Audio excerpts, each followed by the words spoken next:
Janang, may nais lamang po kaming ibalita po sa inyo. Tapos na po ang inyong pagdodoktrina at ang kasunod naman po nito ay bautismo.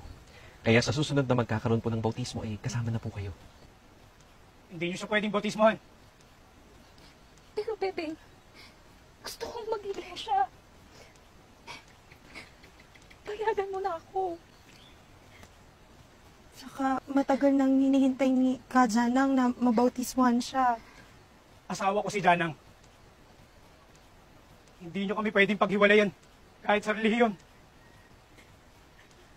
Kung ano ang relihiyon ko, yun din ang relihiyon niya.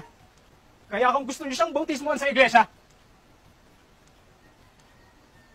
bautismuhan niyo rin ako. Mawalang galang na po, Ginoong Bebeng.